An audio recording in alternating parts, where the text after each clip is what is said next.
नमस्कार दोस्तों, आपका स्वागत है आपके अपने YouTube चैनल पूनम की आवाज पर। चलिए शुरू करते हैं आज की बहुत ही ज्ञानवर्धक, रोचक और मनोरंजक कहानी। बहुत समय पहले की बात है। एक राजा था जिसकी 7 पुत्रियां थी। सभी 7 राजकुमारियां बहुत सुंदर थी, लेकिन जो सबसे छोटी राजकुमारी थी वो बहुत ही सुंदर और समझदार थी। उस राजकुमारी का नाम सुनैना था। वो अपनी सभी बहनों में सबसे ज्यादा समझदार थी। राजा की पहली पत्नी की मृत्यु हो गई थी। माता की मृत्यु के समय 7 पुत्रियां बहुत छोटी थी। उसके बाद इन 7 राजकुमारियों के पालन पोषण की जिम्मेदारी राजा पर आ गई थी। राजा अपनी बेटियों को बहुत प्यार करता था। राजा उन सभी राजकुमारियों की बहुत अच्छे से देखभाल करता था। उन्हें माता और पिता दोनों का प्यार देता था। वो चाहता था कि राजकुमारियों को ऐसा न लगे कि उनकी माँ नहीं है। वो उनके लिए तरह तरह के भोजन बनवाता और अच्छे अच्छे कपड़ों का भी प्रबंध करता। वो अपनी बेटियों का पालन पोषण अच्छे से करने की कोशिश करता था। अब धीरे धीरे राजकुमारियां बड़ी होने लगी और वे अपने पिता राजा महाराज के लिए भोजन बनाकर रख देती थी। जब भी राजा अपने मंत्रियों के साथ किसी राज्य के कार्य के लिए अपनी राजधानी से बाहर जाता, तब राजकुमारियां उनके लिए खाना बनाकर रास्ते के लिए उनके साथ भेज दिया करती। धीरे धीरे समय बीत रहा था। उस राज्य में राजा का एक प्रधान सेवक था जिसकी मृत्यु हो गई थी। वो भी अपने पीछे अपनी पत्नी और एक छोटी लड़की को छोड़ गया था। वे दोनों प्रधान सेवक के बिना इस संसार में अकेली रह गई थी। राजा की 7 लड़कियां अपने पिता के लिए भोजन तैयार करती थी। जब वह राजकुमारियां भोजन तैयार कर रही होती थी, उसी समय उस प्रधान सेवक की पत्नी, जो कि विधवा थी, उनके पास आती और राजा की बेटियों से थोड़ी सी आग मांगती। राजा की छोटी बेटी सुनैना को वो औरत बिल्कुल भी पसंद नहीं थी। वो उसे लताड़ देती थी और कहती थी कि अपने घर जाकर स्वयं आग जलाओ। तुम रोज रोज हमसे आग मांगने क्यों आ जाती हो? लेकिन उस औरत पर इस बात का कोई असर नहीं होता। वो विधवा औरत प्रतिदिन उनसे आग मांगने के लिए आने लगी। उसे छोटी राजकुमारी कितना भी लताड़ती और मना करती, लेकिन उस पर कोई असर नहीं होता था। राजकुमारी सुनैना की जो 6 बड़ी बहनें थी, वो अपनी छोटी बहन को बहुत समझाती कि सुनैना शांत रहा करो, वो बेचारी विधवा है और यदि हम इसको थोड़ी सी लकड़ी की आग दे देंगी और यह उससे आग जला लेगी तो क्या हो जाएगा? जब देखो तुम उस औरत से लड़ती झगड़ती रहती हो। इसके साथ ही तुम उसको इतना भला बुरा भी सुनाती हो। इसमें उस बेचारी का क्या कसूर है? वो हमारे यहाँ आकर केवल हमारे चूल्हे से थोड़ी सी आग ही तो मांगती है। अपनी बड़ी बहनों की बात सुनकर छोटी राजकुमारी कहती है कि कोई बात नहीं, आज तुम्हें मेरी बात समझ नहीं आती, लेकिन देख लेना, एक न एक दिन यह औरत हमारे लिए बहुत बड़ी मुसीबत पैदा कर देगी। ये सिलसिला इसी तरह चलता रहा। वो औरत रोज उनके घर पर आग मांगने जाती और जैसे तैसे सबसे नजर बचाकर राजा के खाने में राख मिला देती, क्योंकि वो विधवा औरत बड़ी दुष्ट स्वभाव की थी। वो जल्दी जल्दी से राख मिलाकर राजा का बना हुआ भोजन खराब कर देती थी। धीरे धीरे राजा को भी अपने खाने में कुछ खराबी महसूस होने लगी। वो जानता था कि उसके लिए खाना उसकी बेटियां बनाती है। राजा अपनी पुत्रियों से बहुत अधिक प्रेम करता था, इसलिए वो समझ नहीं पा रहा था कि उसकी पुत्रियां उसके खाने को क्यों बिगाड़ देती हैं। उसे इस बात का विश्वास नहीं हुआ। एक दिन राजा ने सोचा कि सच्चाई जानने के लिए मुझे अपनी पुत्रियों पर नजर रखनी चाहिए, क्योंकि मेरी बेटियां मेरे लिए ऐसा तो नहीं कर सकती हैं कि वे मेरा खाना बिगाड़ दें। ऐसा सोच विचार करके राजा अपने कक्ष में चला गया। जब उसकी पुत्रियां खाना बना रही थी तो वो उन्हें खाना बनाते हुए छिपकर देखने लगा कि मेरी बेटियां किस मकसद के लिए मेरे खाने को खराब करती हैं। ऐसा खराब खाना खिलाकर वो मुझे क्यों मारना चाहती है? अपने मन में ऐसा विचार करते हुए राजा अपनी पुत्रियों को देखने लगा, क्योंकि वह अपनी पुत्रियों से प्यार भी बहुत करता था। उसने अपनी पुत्रियों को खाना बनाते हुए दीवार के गुप्त झरोखे से देखा। वह जानना चाह रहा था कि मेरी बेटियां कैसे खाना बिगाड़ती हैं। उसकी 7 लड़कियां बड़ी सावधानी से चावलों को धो रही थी और बड़ी स्वच्छता से भोजन को तैयार कर रही थी। जैसे ही सभी प्रकार के भोजन बनकर तैयार हो गए तो उसने देखा कि उसकी बेटियों ने बड़ी सावधानी और स्वच्छता के साथ भोजन को चूल्हे से दूर हटाकर रख दिया। इसके बाद राजा ने जो देखा उसे देखकर वो बड़ा ही आश्चर्यचकित हुआ। राजा ने देखा कि प्रधान की विधवा आग लेने के लिए उनके घर पर आई और उसने अपने घर पर भोजन को पकाने के लिए आग मांगी। तभी सुनैना उस पर क्रोधित हो गई और उसे खरी खोटी सुनाने लगी। सुनैना उससे कहने लगी, जब देखो मुंह उठाए आग मांगने चली आती है। फिर सुनैना की दूसरी बहनों ने उसे समझाया, कोई बात नहीं, आग ही तो मांग रही है, तुम गुस्सा मत करो। जब वह आग लेकर जाने लगी तो उसने राजकुमारियों की नजर से बचकर सारे खाने में राख मिला दी। इस प्रकार उसने सबसे नजरें बचाकर सारा खाना खराब कर दिया। जब राजा ने देखा कि उसकी बेटियों ने तो बहुत साफ सफाई और बड़े सुंदर तरीके से खाना बनाया था, लेकिन प्रधान की पत्नी ने लकड़ियां लेने के बाद खाने के सामान में राख मिला दी है, तो राजा बहुत क्रोधित हुआ और वह अपने राजमहल में दरबार लगाकर बैठ गया। उसने तुरंत अपने आदमियों को प्रधान की पत्नी को पकड़कर लाने के लिए भेज दिया और उनसे कहा कि प्रधान की पत्नी को मेरे सामने शीघ्र पेश करो। विधवा औरत को राज दरबार में लाया गया। जब राजा ने उससे इस सारी घटना के बारे में पूछा तो उस विधवा औरत ने कहा कि महाराज मुझे क्षमा करें, मैं तो एक खेल खेल रही थी और मैं तो ये देखना चाहती थी कि आप कितने चतुर और समझदार हैं और कैसे इस समस्या का समाधान निकालते हैं। वो औरत महाराज की प्रशंसा करते हुए कहने लगी, महाराज आप तो बहुत ही न्यायप्रिय और समझदार हो। इस प्रकार उस औरत ने राजा को अपनी मीठी मीठी बातों में उलझा दिया। उसकी ऐसी बातें सुनकर राजा भी उसकी समझदारी के कारण उस पर अत्यधिक प्रसन्न हो गया और उस पर मोहित भी हो गया। राजा ने उसको दंड देने के स्थान पर उसको रानी बनाने का निर्णय कर लिया और इस तरह उससे विवाह कर लिया। अब वह प्रधान की विधवा पत्नी विवाह करके राजमहल में आ गई। अब वह विधवा से रानी बन गई। अब यह नई रानी राजा की पहली पत्नी से पैदा हुई 7 लड़कियों से बहुत अधिक नफरत और घृणा करने लगी। वह चाहती थी कि किसी भी प्रकार से ये 7 राजकुमारियां महल से निकल जाएं। राजकुमारियों को महल से निकालने के लिए वह नई नई साजिशें रचने लगी और विचार करने लगी, जैसे भी हो उनको किसी भी तरह महल से भगा देने के बाद राजा की सारी धन संपत्ति के साथ साथ सभी प्रकार के ऐश्वर्य भी केवल उसके लिए ही होंगे।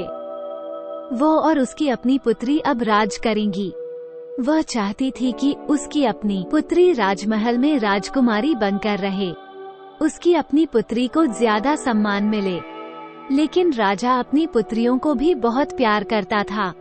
उसको अपनी पुत्रियों के प्रति बहुत ही करुणा और दया थी। राजा अपनी पुत्रियों को बिल्कुल भी दुख में नहीं देख सकता था। दूसरी और नई रानी हर प्रकार से राजा की पुत्रियों को दुखी करना चाहती थी। वो उन्हें पूरा दिन कार्यों में लगाए रखती थी। धीरे धीरे अब वह राजा की 7 पुत्रियों को खाने के लिए भरपेट खाना भी नहीं देती थी। वो उनको खाने के लिए बहुत ही कम खाना देती थी और धीरे धीरे वो उनकी दूसरी जरूरतों और सुख सुविधाओं को भी कम करती जा रही थी। इस तरह 7 बहनों पर हर प्रकार से दुखों का पहाड़ टूट पड़ा। इसके विपरीत जो प्रधान की पत्नी थी, जो अब रानी बन गई थी, उसे और उसकी छोटी पुत्री को हर प्रकार की सुख सुविधा दी जाने लगी। वो राजकुमारियों की तरह महल में रहने लगी। महल में रानी अपनी बेटी को राजकुमारी बनाकर रखती और उसे एक राजकुमारी की तरह से ही जीवन जीने के लिए प्रोत्साहित करती है। रानी अपनी पुत्री के लिए अच्छे अच्छे भोजन बनाती है, अच्छे अच्छे कपड़े पहनाती और उसके लिए अच्छी अच्छी चीजों का संग्रह करती। उसने राजा की पहली पत्नी से जो 7 राजकुमारियां थी, उन सभी को सभी प्रकार के सुखों से वंचित कर दिया। वो सभी बहनें बहुत दुखी और उदास रहती। एक दिन बहुत अधिक परेशान होने के कारण वे सातों बहनें महल के बाहर जाकर अपनी माँ की समाधि पर जाकर रोने लगी। वहाँ जाकर वह अपनी माँ से इस प्रकार से कहने लगी, माँ, क्या तुम अपनी बेसहारा, लाचार, बेबस पुत्रियों को नहीं देख सकती हो? हम सब कितनी अधिक दुखी हैं। सौतेली माँ हम पर कितने जुल्म ढा रही है। हम भूख प्यास से तड़प रही है। माँ, अब हम क्या करें? धीरे धीरे यह उनका रोज का काम हो गया। दिन में जब भी वह दुखी होती, वह अपनी माँ की समाधि पर चली जाती और रोते हुए अपनी माँ से अपना दुख कहती। एक दिन जब वह सभी अपनी माँ की कब्र पर बैठी हुई रो रही थी और सिसकियाँ भर रही थी, तभी उन्होंने देखा कि उनकी माँ की समाधि पर एक बहुत ही सुंदर अनार का पेड़ उत्पन्न हो गया। जल्दी ही वो पेड़ पूरी तरह से ताजे, सुंदर और स्वादिष्ट फलों से लद गया। अब वो सभी सातों बहनें उन फलों को खाकर अपनी भूख को शांत करने लगी। हर रोज जब उनकी सौतेली माँ उनको खाने के लिए पर्याप्त भोजन नहीं देती थी, तो वो सब अपनी माँ की समाधि पर आकर इस तरह से अनार के फलों को खाकर अपनी भूख को शांत करने लगी। आगे चलकर उन सब बहनों ने अपनी सौतेली माँ के द्वारा दिया जाने वाला घटिया भोजन खाना बंद कर दिया और केवल अनार के फलों को खाकर ही जीवित रहने लगी, क्योंकि वह अनार का वृक्ष एक अद्भुत पेड़ था। उस पेड़ से फलों को जितना अधिक तोड़ा जाता, अगले दिन उससे अधिक पके और सुंदर स्वादिष्ट फल लग जाते, जो इन सब बहनों के लिए भोजन के लिए पर्याप्त होते। उन सातों बहनों की सौतेली माँ अब ये सोचने लगी कि ये सातों भोजन भी नहीं करती है और मैं भी इन सातों बहनों को खाने के लिए कुछ भी नहीं देती हूँ। मैं इन्हें इतना दुखी करती हूँ, फिर भी यह सभी इतनी सुंदर और स्वस्थ कैसे दिखाई दे रही है? इनमें से कोई बीमार भी नहीं लग रही। इनका आकर्षण भी दिन पर दिन बढ़ता जा रहा है। ये सब कैसे हो रहा है? जबकि अपनी बेटी को मैं इतना कुछ अच्छा खिलाती हूँ, तब भी वो इनके आगे फीकी लगती है। इस तरह से अब सातों राजकुमारियाँ अपनी माँ की समाधि पर जाती, सुंदर स्वादिष्ट अनार के पके फलों को खाती और अपनी माँ का इसके लिए धन्यवाद करती। जब उनकी सौतेली माँ से रहा नहीं गया, तो उसने इसका रहस्य जानने की सोची और एक दिन उनकी सौतेली माँ ने अपनी बेटी को उनका पीछा करने के लिए कहा। उनकी सौतेली माँ की बेटी उनका पीछा करते हुए वो समाधि के पास पहुँच गई और उसने देखा कि सातों की सातों बहनें अनार के पके हुए फलों को इकट्ठा कर रही हैं। तभी सुनैना ने उसे देख लिया और उसे देखकर सुनैना ने अपनी दूसरी बहनों से कहा कि तुम सब क्या देख रही हो? ये लड़की हम सबका पीछा कर रही है, हम सबको देख रही है। चलो हम मिलकर इसको यहाँ से भगा देते हैं। इन अनार के फलों को छुपा देते हैं, नहीं तो ये यहाँ से जाकर सारी बातें अपनी माँ को बढ़ा चढ़ा कर बताएगी और यह हमारे लिए बहुत बड़ी परेशानी पैदा कर सकती है। लेकिन सुनैना की दूसरी बहनों ने कहा, अरे नहीं नहीं सुनैना, तुम इतनी अधिक परेशान मत हो। ये लड़की तो निर्दोष है। इसकी माँ हमें कष्ट देती है, तो इसमें इसका क्या कसूर है? ऐसा कहकर वे उसे अपने पास बुला लेती है और उसको भी खाने के लिए कुछ अनार दे देती है। अब वो लड़की अपने घर आकर अपनी माँ से कहती है कि माँ, ये सभी कोई भूखी नहीं रहती है। इनकी माँ की समाधि पर एक अनार का पेड़ है। ये सभी उस पेड़ से अनार के फल तोड़कर खाती है और उस पेड़ के फल भी बड़े ही अद्भुत है। ऐसा मीठा फल अपने जीवन में मैंने आज तक कभी नहीं खाया। बेटी के मुख से ऐसी बातें सुनकर रानी बहुत गुस्से में आ गई और वह सोचने लगी कि अब मैं इन्हें वहाँ से फल खाने से कैसे रोकूं? अगले दिन उसने अपना पूरा समय अपने कक्ष में ही बिताया। राजा ने अपने कक्ष में आकर रानी से पूछा कि रानी, तुम्हारे दुख और उदासी का क्या कारण है? रानी ने राजा से कहा कि मेरे सिर में बहुत दर्द है और ऐसा लगता है कि जैसे ये दर्द मेरी जान ले लेगा। अगर कोई मुझे मेरे इस दर्द से मुक्त कर सकता है तो वो अनार का सुंदर पेड़ है जो तुम्हारी पहली पत्नी की समाधि पर है। वो अनार का पेड़ ही मेरा ये दर्द दूर कर सकता है। राजा के पूछने पर उसने कहा कि उस पेड़ को उखाड़कर उसकी जड़, उसके तने और साथ में उसके पत्तों को पानी में उबालकर जो जल तैयार होगा उस उबले जल से मेरे सिर की मालिश करने पर और मेरे द्वारा उसका सेवन करने पर मेरे सिर का दर्द ठीक हो जाएगा। रानी की बात मानकर राजा ने उसी समय अपने नौकरों को अपनी पहली पत्नी की समाधि पर भेजा और कहा कि समाधि पर जो अनार का पेड़ है उसको जड़, तना और पत्तों समेत उखाड़कर मेरे पास यहाँ लेकर आओ। सेवकों ने तुरंत राजा की आज्ञा का पालन किया और उस सुंदर अनार के पेड़ को जड़ से उखाड़ कर ले आए। जैसे रानी ने बताया था, ठीक उसी प्रकार राजा ने सेवकों के द्वारा उस पेड़ को जल में उबालकर रानी के लिए उसे औषधि के रूप में तैयार करवा दिया। उससे रानी के सिर की मालिश की गई और उसे सेवन करवाया गया। सेवन करने के बाद उस क्रूर रानी ने राजा से कहा कि अब मैं बिल्कुल ठीक हो गई हूँ और बहुत अच्छा महसूस कर रही हूँ। जब अगले दिन सातों बहनें अपनी माँ की समाधि पर गई तो उन्होंने देखा कि वहाँ समाधि पर से अनार का वो सुंदर पेड़ गायब हो चुका है। ये देखकर वो सभी परेशान हो गई और उन्होंने बहुत दुखी होकर रोना शुरू कर दिया। वे सोचने लगी कि अब वहाँ माँ की समाधि पर अनार का पेड़ भी नहीं है। वो कहाँ जाएंगी और क्या खाएंगी? अनार का पेड़ न होने के कारण अब वो सभी फिर से भूखी मरने लगेंगी। दुखी होकर वे अपनी माँ से प्रार्थना करने लगी। तभी उन्होंने देखा कि अनार के पेड़ के स्थान पर एक छोटा सा तालाब बन गया, जो मक्खन जैसे पदार्थ से भरा हुआ था, जो जल्द ही सफेद ठोस बिस्किट की तरह बन गया, जिसको रोती हुई सभी बहनों ने बहुत ही आश्चर्य के साथ देखा। ये देखकर सभी बहनें बहुत खुश हुई और उसमें से कुछ बिस्कुटों को लेकर खाने लगी, जो खाने में बहुत ही अधिक स्वादिष्ट थे और उन्हें बहुत पसंद भी आए। अगले दिन भी वही हुआ और इसके बाद अब रोजाना यही होने लगा। हर रोज सभी राजकुमारियां अपनी माँ की समाधि पर जाती और देखती कि एक छोटे से तालाब में पहले मक्खन बनता है, फिर वो मक्खन बिस्किट का रूप ले लेता है और उस बिस्किट को खाकर वो सब अपनी भूख को शांत कर लेती। अनार का पेड़ उखड़ जाने के बाद भी सातों राजकुमारियों की पहले जैसी हालत देखकर रानी परेशान हो गई। उस दुष्ट रानी ने अपनी पुत्री को बुलाकर कहा, मुझे पता नहीं ये क्या हो रहा है। मैंने तो उस अनार के पेड़ को उखड़वा दिया है जो रानी की समाधि पर उगा था। फिर भी वो सब लड़कियां बिल्कुल भी दुखी नहीं लगती। न ही वो उदास है और न ही वो दुबली पतली हुई है। फिर वो अपना भोजन कहाँ से खाती है? क्योंकि महल में जो भोजन मैं उन्हें देती हूँ उसे तो वे खाती नहीं हैं। इसलिए तुम फिर से उनका पीछा करके पता लगाओ। रानी ने अपनी पुत्री से कहा कि वो उन पर नजर रखे और देखे कि क्या माजरा है। पहले की तरह अगले दिन भी सातों बहनें अपनी माँ की समाधि पर चली गई और जब वो वहाँ जाकर मक्खन से बने बिस्किट को खा रही थी, तभी सबसे पहले सुनैना ने सौतेली माँ की बेटी को देखा, जो छुपकर उन पर नजर रख रही थी। उसने अपनी बड़ी बहनों से कहा कि देखो, ये लड़की दोबारा यहाँ पर आ गई है और हम पर नजर रख रही है।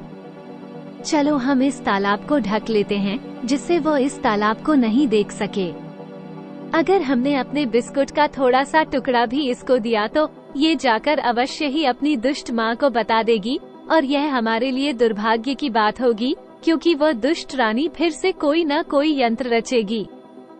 सुनैना की बड़ी बहनों ने समझा कि सुनैना बिना किसी बात के उस बेचारी पर संदेह कर रही है, इसलिए उन सबने उसके सुझाव पर बिल्कुल भी ध्यान नहीं दिया और उसके विपरीत उन्होंने प्रधान की पुत्री को भी स्वादिष्ट बिस्किट खाने के लिए दे दिए।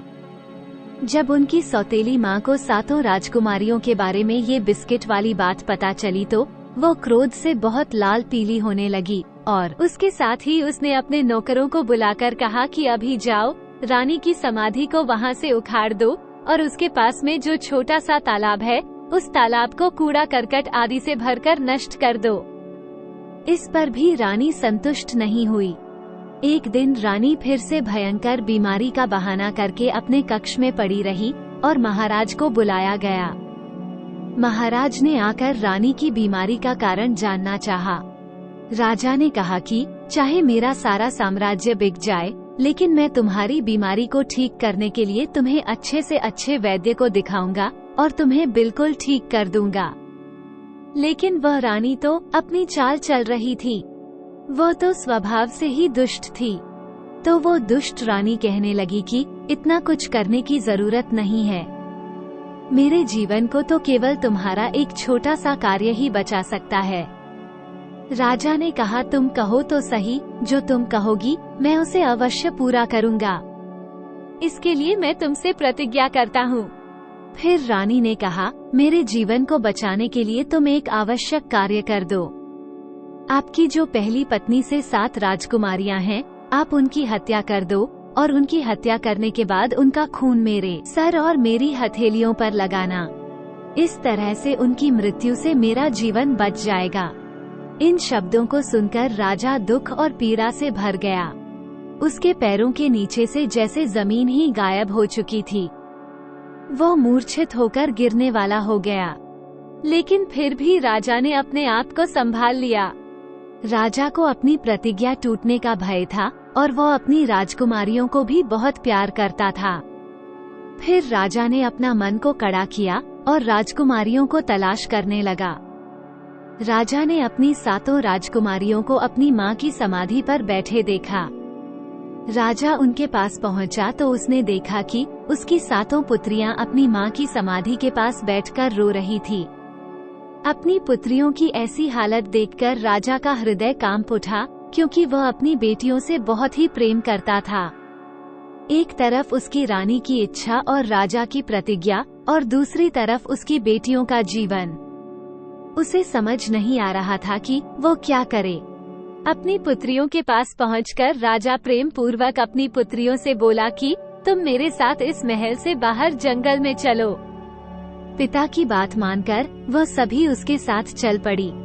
वो उन सभी को लेकर जंगल की ओर चल दिया। जंगल में कुछ दूर जाकर एकांत में राजा ने आग लगाई और उन सबके लिए कुछ चावलों को पकाकर उनको खाने के लिए दिया। दोपहर का समय था। इस समय बहुत अधिक गर्मी हो रही थी, जिसके कारण सभी 7 बहनें खाना खाने के बाद गहरी नींद में सो चुकी थी। जब राजा ने देखा कि 7 बहनें सो चुकी हैं, तो वो चोरी से छुपकर उन लड़कियों से निगाह बचाकर वहां से भाग गया।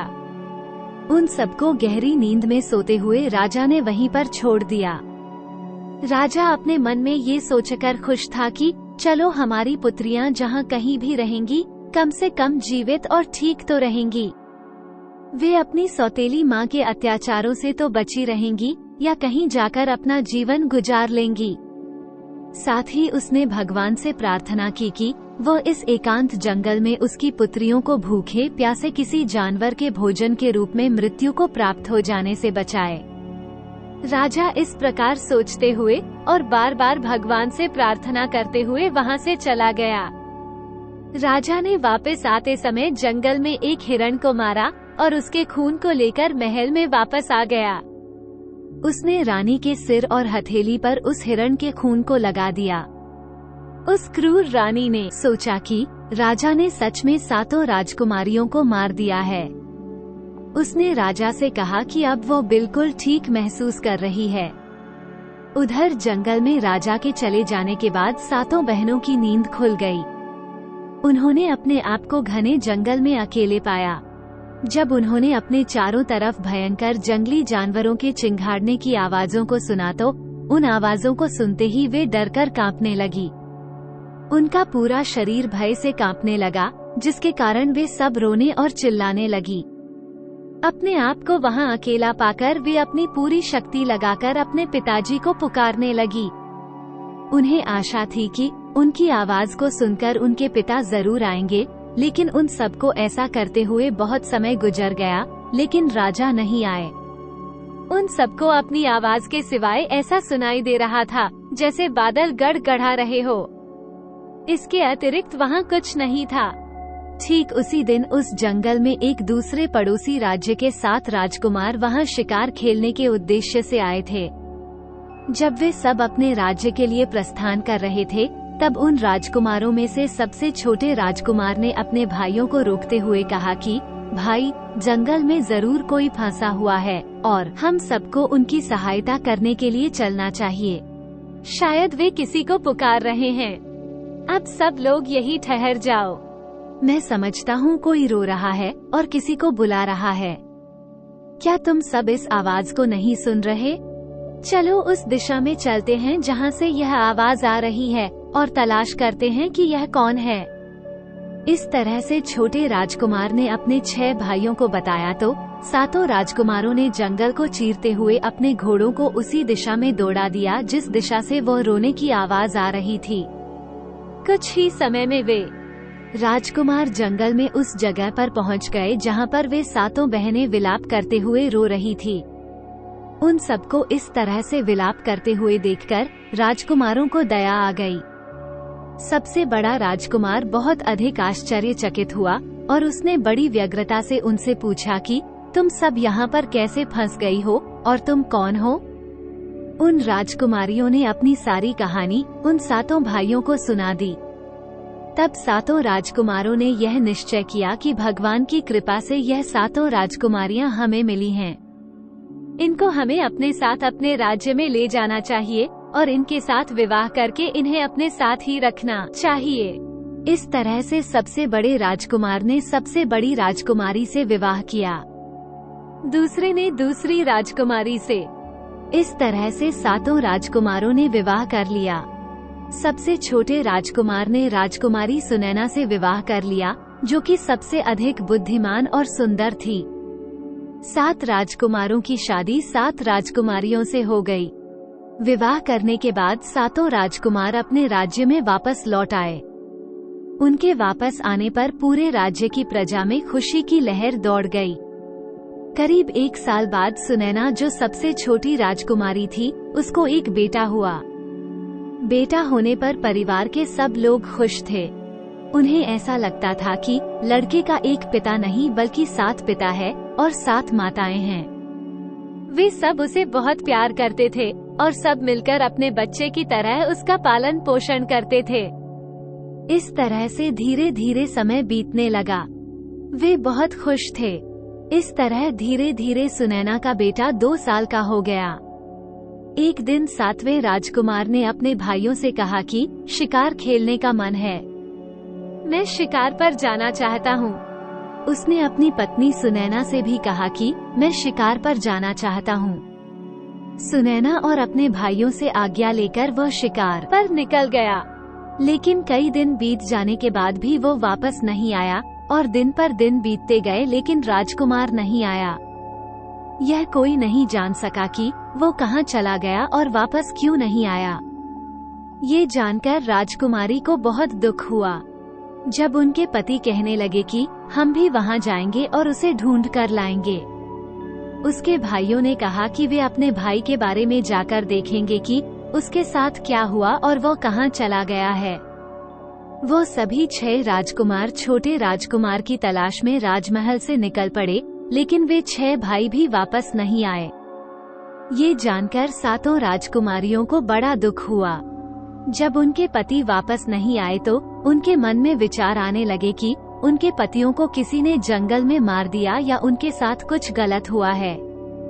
धीरे धीरे कुछ और दिन बीत गए, लेकिन सातों भाइयों में से कोई भी वापस नहीं आया। एक दिन सुनैना अपने पुत्र को पालने में झूला रही थी और सभी बहनें नीचे के कमरे में काम कर रही थी। ठीक उसी समय कोई महल के दरवाजे पर आया, जिसने काला लबादा पहन रखा था। वो स्वयं को एक साधु बता रहा था और वो भिक्षा मांगने के लिए आया है। नौकरों ने कहा कि तुम महल के अंदर भिक्षा मांगने के लिए नहीं जा सकते। राजा के सभी पुत्र इस समय बाहर गए हुए हैं। हम सबको लगता है कि वे सब मर गए हैं और उनकी विधवाओं को तुम्हारे भिक्षा मांगने से परेशानी हो सकती है, इसलिए तुम अंदर मत जाओ। द्वारपाल ने उसे खूब रोकने की कोशिश की, लेकिन उस आदमी ने कहा कि मैं एक साधु हूँ और साधु को भोजन खिलाना और साधु को भिक्षा देना कोई गलत काम नहीं है। लेकिन वास्तव में वो कोई साधु नहीं था।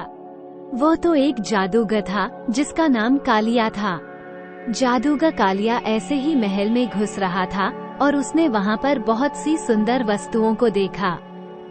अंत में वो उस कमरे में पहुंचा जहां राजकुमारी सुनैना अपने छोटे से बेटे को पालने में झुलाते हुए उसको लोरी सुना रही थी।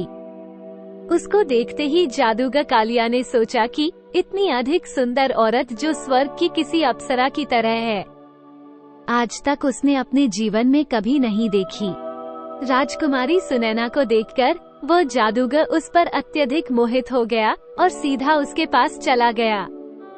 उसके पास जाकर उसने सुनैना से कहा कि मैं तुमको पसंद करता हूँ, तुम मेरे साथ मेरे घर चलो, मैं तुमसे विवाह करना चाहता हूँ। राजकुमारी सुनैना अपने कमरे में इस प्रकार एक अनजान व्यक्ति को देखकर हैरान थी।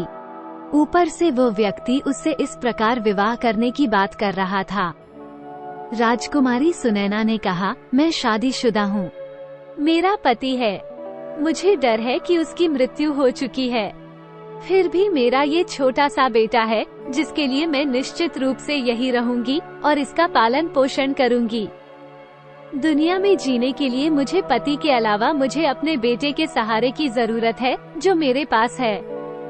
उस जादूगर ने उसे बहुत से लोग प्रलोभन दिए, लेकिन राजकुमारी सुनैना जादूगर की बात में नहीं आई और उसने कहा कि मैं इसके पिता को तलाश करूंगी, इसका पिता जरूर मिलेगा। लेकिन वो जादूगर न सुनने का आदी नहीं था।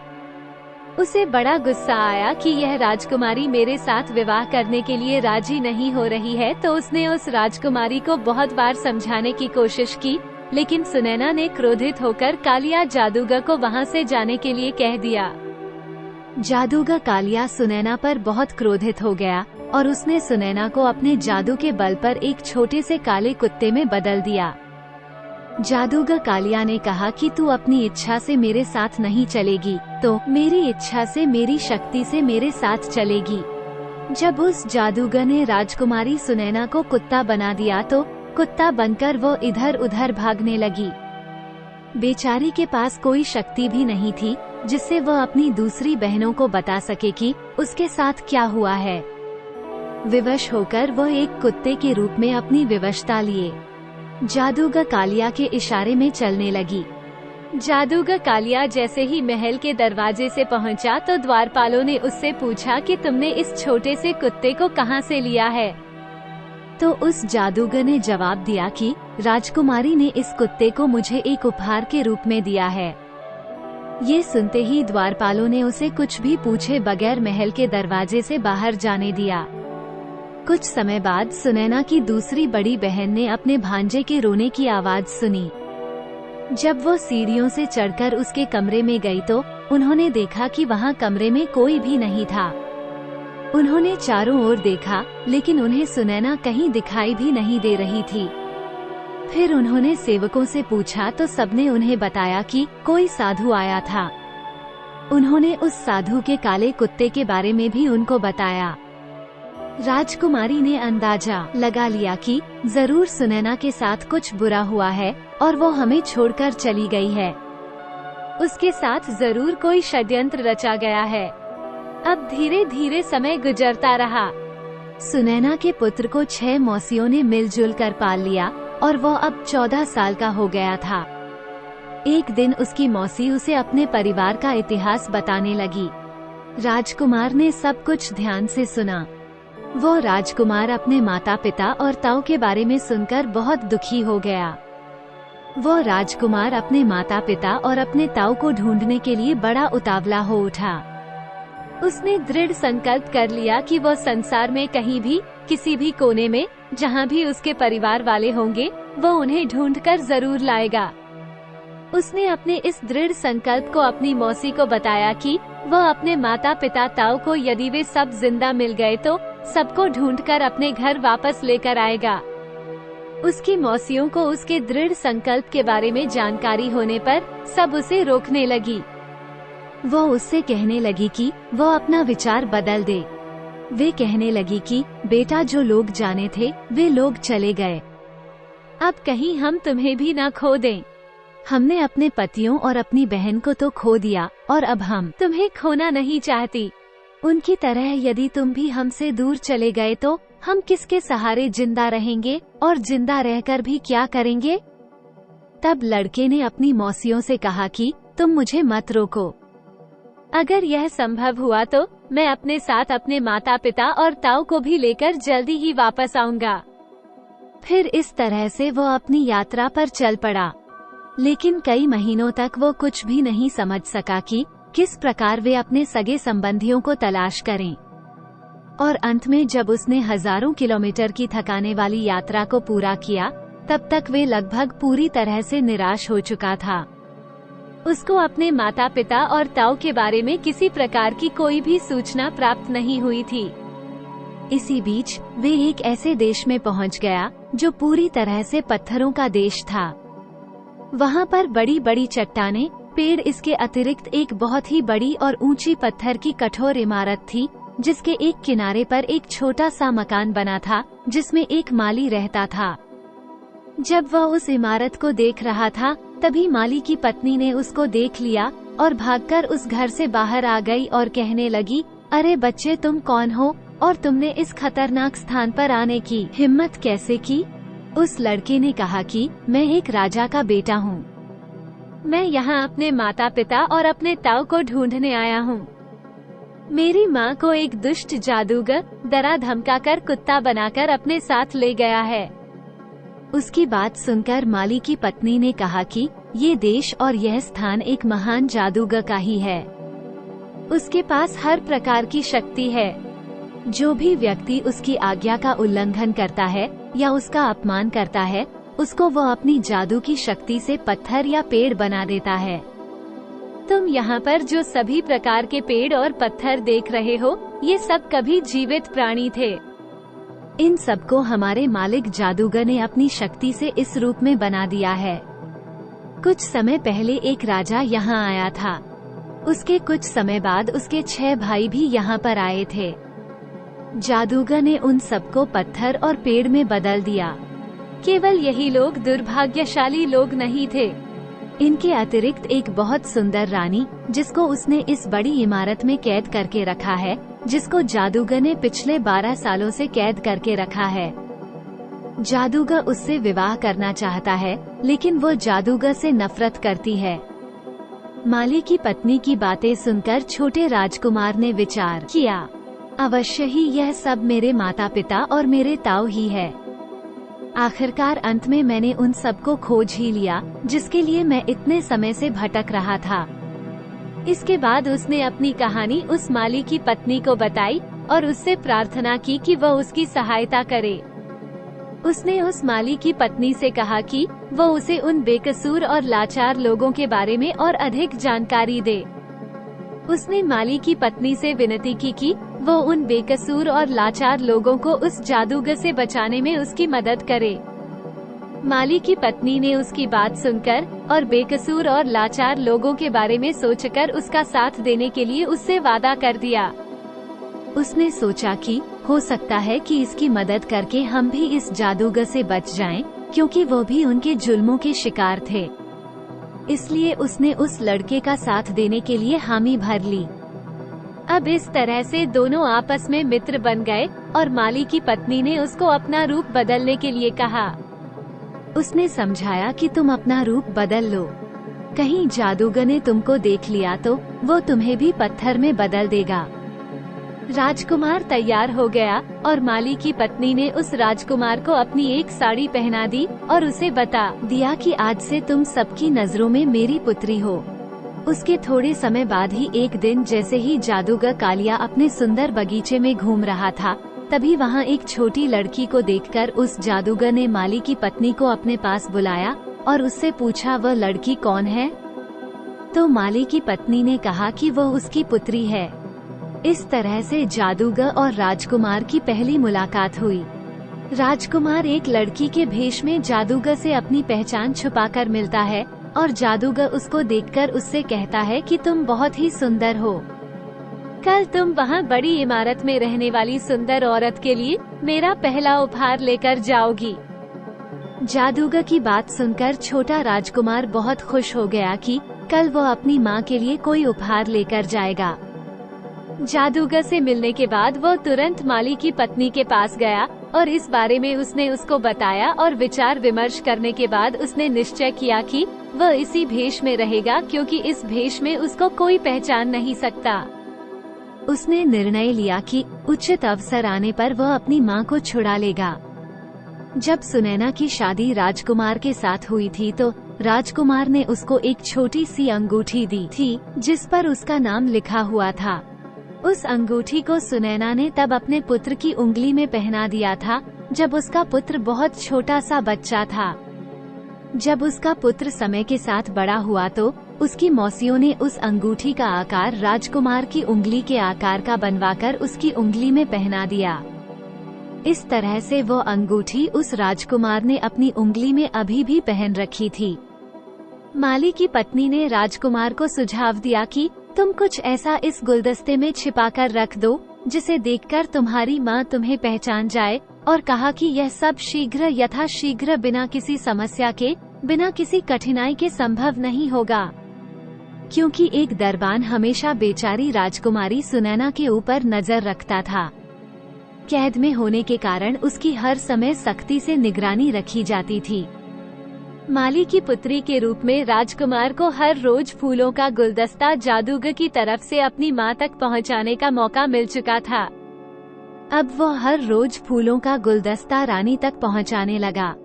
जादूगर की एक दासी हमेशा उसकी माँ के कमरे में रहती थी। अंत में एक दिन किस्मत ने उस राजकुमार का साथ दिया और उसको एक ऐसा मौका मिल गया जब कमरे में उसकी माँ के अतिरिक्त और कोई दूसरा व्यक्ति नहीं था। जब कोई भी उसको नहीं देख सकता था तो उसने अपनी उंगली में पहनी अंगूठी को निकालकर उसे फूलों के गुलदस्ते में बांधकर अपनी माँ सुनैना के कदमों में डाल दिया। इस अंगूठी के जमीन पर गिरते ही आवाज आई। जैसे ही सुनैना ने उस फूल के गुलदस्ते की ओर ध्यान दिया, सुनैना ने देखा कि इन फूलों के अंदर ऐसा क्या है जो यह विचित्र आवाज कर रहा है। ध्यान से देखने पर उसने एक छोटी सी अंगूठी को फूलों के साथ बंधे हुए पाया। उस अंगूठी को पहचानते ही जब उसने फूलों का गुलदस्ता लाने वाली लड़की की ओर देखा तो लड़की बने राजकुमार ने उसे अपने बारे में बताया। अपने पुत्र द्वारा बताई गई सारी कहानी पर उसको तुरंत विश्वास हो गया। राजकुमार ने अपनी माँ से कहा कि कितनी खोज करने के बाद उसने उनको प्राप्त कर लिया है और उसे बचाने की कोशिश कर रहा है। अपने जीवन को खतरे में डालकर वह अपने माता पिता और ताऊ को दुष्ट जादूगर कालिया से मुक्त कराकर ले जाएगा। उसकी माँ ने उसको बताया कि उसे इस जादूगर ने पिछले 12 सालों से किस तरह से कैद कर रखा है और उसने इस इमारत के सारे दरवाजों को भी बंद करके रखा है क्योंकि वो मुझसे विवाह करना चाहता है। मैंने उससे विवाह करने के लिए मना कर दिया। बेटे ने कहा, माँ तुमने कालिया जादूगर से 12 सालों तक केवल कठोरता और क्रोध से बात की है। अब तुम जादूगर से कहो कि मैंने इतने लंबे समय तक अपने पति का शौक किया। अब मैं तुमसे शादी करने को तैयार हूँ। इसके बाद दोनों माँ बेटा बैठकर अपनी योजना बनाने लगे और उसको अंजाम देने के बारे में सोचने लगे। बेटा कहता है, इसके बाद आप ये पता लगाना कि उसकी शक्ति क्या है और क्या वो अमर है या उसे मार डाला जा सकता है। सुनैना ने अपने बेटे की सलाह को मानने का निश्चय किया और अगले दिन कालिया जादूगर के लिए उसी प्रकार से संदेश भिजवा दिया जैसा उसके पुत्र ने सुझाव दिया था। जादूगर ये सुनकर बहुत प्रसन्न हुआ और वो जल्द से जल्द शादी करने के लिए कहने लगा। उसके बाद जादूगर कालिया ने सुनैना से महल में चलने के लिए विनती की, लेकिन सुनैना ने उसको कहा कि इससे पहले कि वह उससे शादी करे उसे उसको थोड़ा और अधिक समय देना चाहिए ताकि वह आपस में और अधिक परिचित हो सके। और उसने कहा कि दुश्मनी जितनी लंबी होती है, दोस्ती होने के बाद उनकी दोस्ती का स्तर और भी मजबूत हो सकता है। इसके बाद सुनैना ने जादूगर से पूछा, क्या आप पूरी तरह से अमर हैं? क्या आपको कभी मृत्यु छू नहीं सकती? क्या आप मानव जाति को महसूस करने के लिए एक महान जादूगर हैं? तब जादूगर ने कहा, तुम ये क्यों पूछ रही हो? तो रानी ने जवाब दिया कि शादी करके आपकी पत्नी बनने से पहले मैं आपके बारे में सब कुछ जानना चाहती हूँ। यदि कोई आपदा आपके ऊपर आ गई तो मैं उसे कैसे काबू करूँगी? पहले पति और पहले पुत्र को तो मैंने खो दिया, लेकिन अगर मैं तुमसे शादी करूँगी और मैं तुम्हें खो दूंगी तो मैं किसके सहारे रहूँगी? कालिया जादूगर ने कहा कि यह सच है। मैं दूसरे के रूप में नहीं हूँ। यहाँ से बहुत दूर सैकड़ों मील की दूरी पर एक घना जंगल है। उस घने जंगल के बीच में एक ढका हुआ गोला है जहाँ पर केवल ताड़ के पेड़ हैं और उन ताड़ के वृक्षों के घेरे के केंद्र में 6 बड़े पानी से भरे हुए तालाब हैं जो एक दूसरे के ऊपर गिरते हैं। छठे तालाब के नीचे एक छोटा सा पिंजरा है जिसमें एक हल्के रंग का तोता रहता है। उसी तोते के जीवन पर मेरा जीवन निर्भर है। उस तोते के मर जाने से ही मैं मरूंगा, जादूगर ने कहा। हालांकि यह काम असंभव है। तोते को किसी प्रकार से चोट नहीं पहुंचाई जा सकती। उस तोते को सुरक्षित बनाए रखने के लिए मैंने वहाँ पर बहुत बड़े बड़े जिन्नों को नियुक्त कर दिया है। जो भी उस जगह के आसपास नजर आएगा उसे तुरंत मार दिया जाएगा। सुनैना की जो बातें उस दुष्ट जादूगर से हुई थी वो सब बातें उसने अपने पुत्र को बता दी। लेकिन बेटे की जान को खतरे में पड़ता देखकर रानी ने उसे तोते को पाने का विचार छोड़ने के लिए कहा। जादूगर के डर से सुनैना को अपने पुत्र को वहां जाने से मना करना पड़ा। अपनी मां के डर को समझने के बावजूद राजकुमार ने जवाब दिया, मां, जब तक मैं उस तोते को पकड़कर नहीं लाता तब तक मेरे पिता और मेरे ताऊ उस दुष्ट जादूगर की कैद से मुक्त नहीं हो सकते। डरो मत, मैं जल्दी वापस आऊंगा। इस बीच आप जादूगर से अच्छे से बातें करना, हंस कर बोलना। तुम उसके साथ अपने विवाह पर बातचीत चालू रख सकती हो। राजकुमार अपनी मां को जल्दी ही वापस आने का वचन देकर तोते की तलाश में निकल पड़ा।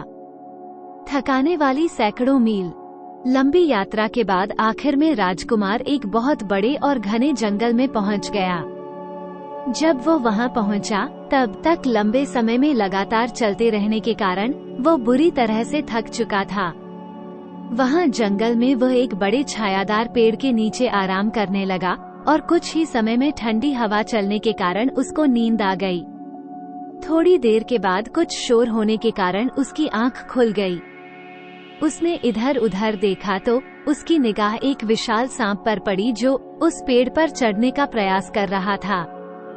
जिस पेड़ के नीचे राजकुमार आराम कर रहा था उसी पेड़ के ऊपर की शाखाओं पर एक चील के जोड़े ने अपना घोंसला बना रखा था और उस घोंसले में चील के 2 छोटे छोटे बच्चे बैठे हुए थे। चील के बच्चे इस समय घोंसले में अकेले थे। उन्होंने अपनी तरफ बढ़ते हुए सांप को देख लिया था। सांप को बढ़ते हुए देखकर वे डर के मारे चिल्ला रहे थे। उन चील के 2 निर्दोष बच्चों पर आने वाले खतरे को देखकर राजकुमार ने तुरंत ही अपनी तलवार निकाल ली और उस सर्प के 2 टुकड़े करके उसे मार दिया। अभी कुछ ही देर हुई थी तब राजकुमार ने हवा में सरसराहट की आवाज को सुना। देखते ही देखते 2 वृद्ध चील आकर उस घोंसले में बैठे। वे 2 वृद्ध चील अपने बच्चों के लिए भोजन लाने के लिए शिकार पर गए थे। बच्चों के लिए लाए हुए भोजन को घोंसले में छोड़कर उन्होंने इधर उधर देखा। उन्होंने जल्दी ही मरे हुए सर्प को और उसके समीप ही तलवार पकड़कर खड़े हुए राजकुमार को भी देखा। ये सब देखकर वे दोनों वृद्ध चील उड़कर राजकुमार के पास आ गए।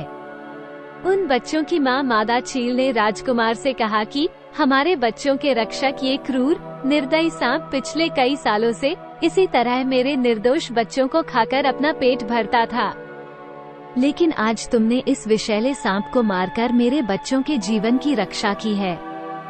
हमारे बच्चों के प्राण बचाने के लिए हम आपके आभारी हैं। अगर तुम्हें किसी भी प्रकार से हमारी की जरूरत पड़े तो हमें याद करना। हम तुम्हारी सेवा के लिए जरूर उपस्थित हो जाएंगे और तुम हमारे इन दोनों बच्चों को अपने साथ ले जाओ। तुम अपने सेवक की तरह इन्हें अपने पास रखना। ये सुनकर राजकुमार बहुत अधिक खुश हो गए। उनके पूछने पर राजकुमार ने उन्हें अपनी पूरी कहानी बताई। चीलों ने कहा कि इस जंगल में तुम्हारे बताए हुए स्थान को ढूंढने के लिए हम तुम्हारी मदद कर सकते हैं। इसके बाद उन दोनों चीलों ने अपने पंखों को फैलाया और उस पर राजकुमार को बैठा लिया और उसे लेकर वे आकाश मार्ग से यात्रा करने लगे। वे उस राजकुमार को अपने पंखों पर बैठाकर बहुत दूर दूर तक ले गए। जब वे उसे लेकर घने जंगल में पहुंच गए तो एक स्थान पर उन्होंने गोल घेरे में उगे हुए बहुत सारे ताड़ के पेड़ कतार से खड़े हुए देखे। आकाश में अपने सर को उठाए हुए उसके मध्य में 6 पानी से भरे तालाब भी थे। ये दिन में दोपहर का समय था, इसलिए इस समय गर्मी बहुत अधिक पड़ रही थी। चारों तरफ वृक्षों पर बैठे जिन, राक्षस और शैतान सभी गहरी निद्रा में सो रहे थे। वे सब अनगिनत हजारों की संख्या में थे। ये किसी भी साधारण व्यक्ति के लिए असंभव था कि कोई साधारण व्यक्ति इन असंख्य दैत्यों और राक्षसों को आमने सामने की लड़ाई में हरा दे। इस बीच चील अपने मजबूत पंखों के साथ नीचे की तरफ उतरने लगी।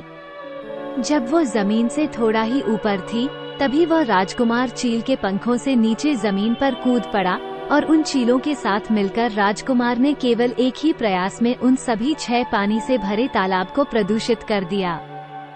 इसके बाद उसके अंदर से जाने वाली सीढ़ियों से होकर राजकुमार उस हल्के रंग वाले तोते के पास पहुंच गया। राजकुमार ने उस तोते को कपड़े में लपेटकर अपने लबादे की जेब में डाल लिया।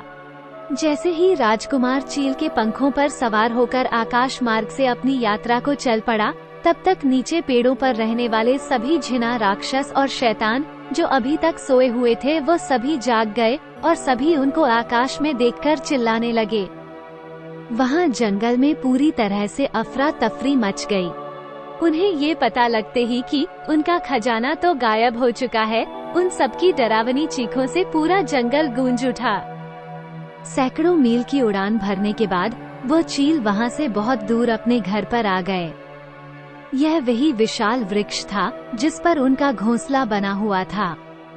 वहाँ पहुंचकर राजकुमार ने उन बूढ़े चीलों से कहा कि आप अपने इन छोटे चीलों को अपने बच्चों को वापस ले लीजिए।